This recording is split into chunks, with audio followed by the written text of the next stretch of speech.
تو اللہ تعالیٰ قرآن مجید میں فرماتے ہیں وَإِذَا أَيْنَمَا تَكُونُوا يُدْرِكُكُمُ الْمَوْتُ، تم کہیں بھی چلے جاؤ موت تمہارا پیچھا خود کرتی ہے، موت تو پیچھے بھاگتی ہے۔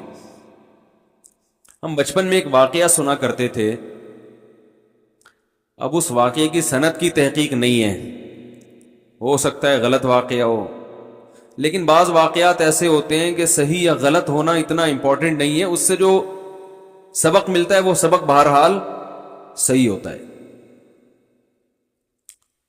تو اس میں یہ بیان کرنے میں یہ بتا کے کہ مستند نہیں ہے، یہ بتا کے بیان کرنے میں کوئی حرج نہیں ہے۔ کہتے ہیں کہ سلیمان علیہ السلام کے دور میں ان کے دربار میں ایک بندہ بیٹھا ہوا تھا، تو سلیمان علیہ السلام نے کے دربار میں ایک شخص آیا اور اس آدمی کو گھور گھور کے دیکھنے لگا۔ وہ جو بندہ گھور کے دیکھ رہا تھا وہ حقیقت میں فرشتہ تھا، ملک الموت، موت کا فرشتہ جو انسانی شکل میں آیا تھا۔ گھور گھور کے دیکھ کے چلا گیا وہ۔ تو اس شخص نے سلیمان علیہ السلام سے پوچھا کہ یہ آدمی کون تھا جو مجھے گھور گھور کے دیکھ رہا تھا؟ سلیمان علیہ السلام نے اس بندے کو بلایا، بھائی کیوں گھور رہے تھے؟ اس بندے نے کہا میں انہوں نے کہا یہ ملک الموت ہے، موت کا فرشتہ ہے۔ وہ آدمی ڈر گیا کہ موت کا فرشتہ مجھے گھور گھور کے دیکھ رہا ہے، اس کا مطلب ٹائم پورا ہو گیا۔ تو اس آدمی نے کہا یہ موت کا فرشتہ ہے، آپ ایسا کریں، یہ تو یہاں میرا ایڈریس دیکھ کے چلا گیا، آپ مجھے ہندوستان پہنچا دیں۔ ہوائیں حضرت سلیمان علیہ السلام کے تابع تھی نا، تو ہوا میں تخت اڑایا، چل بھائی، جیسے آج کل جہاز چل رہے ہیں نا، ایسے سلیمان علیہ السلام کے تخت ہواؤں میں تیرتے تھے۔ تو سلیمان علیہ السلام نے کہا اچھا بھائی پہنچا دیتے ہیں۔ ان کو پتا تھا کہ جو موت کا وقت ہے وہ ٹل نہیں سکتا۔ ہوا کو حکم دیا، بھائی اٹھا کے لے گئی۔ پی آئی اے میں بٹھاتے تو پہلے ہی صحیح ہے، تو شکر ہے سلیمان علیہ السلام کے دور میں پی آئی اے نہیں تھا، اگر بٹھا دیتے تو وہ وہاں پہنچنے سے پہلے ہی اس کا کام ہونے کا خطرہ تھا۔ زیادہ نہیں بولوں گا، ہم نے بھی سفر کرنا ہوتا ہے پی آئی اے میں، ایسا نہ ہو کسی دن پی آئی اے والے کھڑکی سے اٹھا کے باہر پھینک دیں، مجھے کہلے تو پہلے جانا، تو بلا وجہ ہمارے خلاف بولتا رہتا ہے۔ سفر تو ہم نے بھی اسی میں کرنا ہے، کیا کریں بھائی؟ نہیں پورا جہاز نہیں کر سکتے۔ اچھا کہہ رہے میرے چکر میں پورے جہاز ہی کو نہ اڑا دے کے۔ تو سلیمان علیہ السلام نے اس کو اٹھا کے کہاں پہنچا دیا؟ ہندوستان۔ اطلاعی کہ ہندوستان میں اس کا انا للہ ہو گیا، انتقال ہو گیا ہے۔ تو سلیمان علیہ السلام نے موت کے فرشتے سے پوچھا کہ بھائی تو اس کو اتنا گھور کے کیوں دیکھ رہا تھا؟ یہ تو ڈر گیا بیچارہ۔ انہوں نے کہا میں اس کو گھور کے اس لیے دیکھ رہا تھا کہ اللہ نے مجھے یہ کہا تھا کہ کل اتنے بج کے اتنے منٹ پہ ہندوستان میں فلاں جگہ پہ ایک بندہ ہوگا اس نام کا، اس کی روح قبض کرنی ہے۔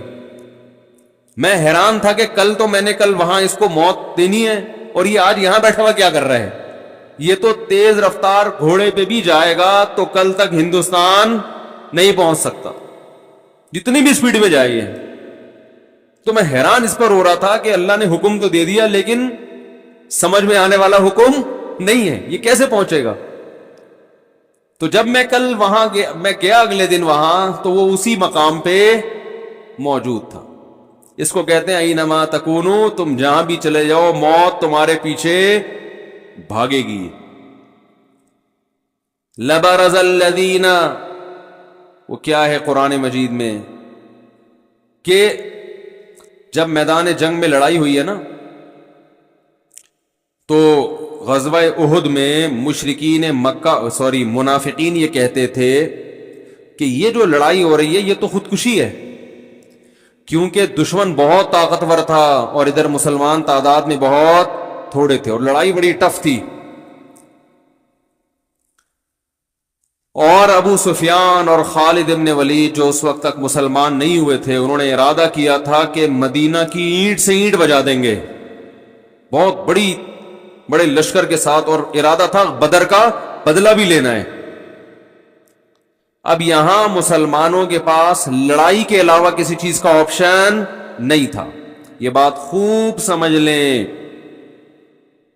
کہ اسلام ہمیں اسباب اختیار کرنے کا حکم دیتا ہے، گراؤنڈ ریئلٹی کو دیکھ کر فیصلہ کرنے کا حکم دیتا ہے۔ اگر آپ بہت کمزور ہیں، دشمن بہت زیادہ طاقتور ہے، تو اسلام آپ کو لڑنے کی اجازت نہیں دیتا۔ کیونکہ لوگ نا حدیثوں کا غلط مطلب لیتے ہیں، اس لیے مجھے درمیان میں یہ حاشیے چڑھانے پڑتے ہیں۔ اجازت نہیں دیتا، لہذا یہاں توکل کرنا کہ ہم لڑیں گے، بس کوئی بات نہیں، شہادت پائیں گے اور مریں گے، اور کوئی بات نہیں، اللہ ہے بس مدد کرے گا، وہ سب کچھ صحیح ہو جائے، نا نا نا نا۔ اللہ نے کہا پہلے اپنی اوقات دیکھو۔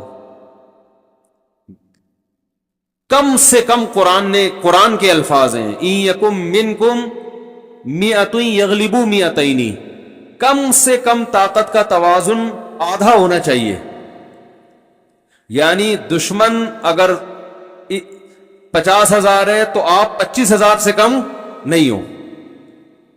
دشمن کے پاس 1000 کلاشن کوفے ہیں تو آپ کے پاس کم از کم 500 ہونی چاہیے۔ ان کے پاس 1000 ٹینک ہیں تو آپ کے پاس کم از کم 500، اس سے کم ہے تو قرآن آپ کو لڑنے کی اجازت نہیں دے رہا، اس لیے کہ اللہ نے دنیا کو اسباب کے ساتھ چلایا ہے۔ ہاں آدھی اس لیے کہ آدھا اسلحہ ہوگا اور آدھا تمہارا تقوی اور ایمان، اگر برابر ہوئی پھر ایمان کا کیا فائدہ بھائی؟ تم مسلمان ہو، تمہارے ساتھ اللہ کی مدد ہے، ان کے ساتھ اللہ کی مدد نہیں ہے، تو اللہ نے کہا کچھ اسباب اختیار کرو، کچھ ہماری طرف سے مدد، نہ پوری ہماری مدد پہ اعتماد کر کے بیٹھنا ہے اور نہ مکمل اسلحے پہ توکل کر کے بیٹھنا ہے، دونوں چیزیں ساتھ ساتھ لے کے چلنا ہے۔ اسی کو بیلنس کہتے ہیں، جو آج کل مارکیٹ میں بولتے کیوں نہیں بھائی، شارٹ چل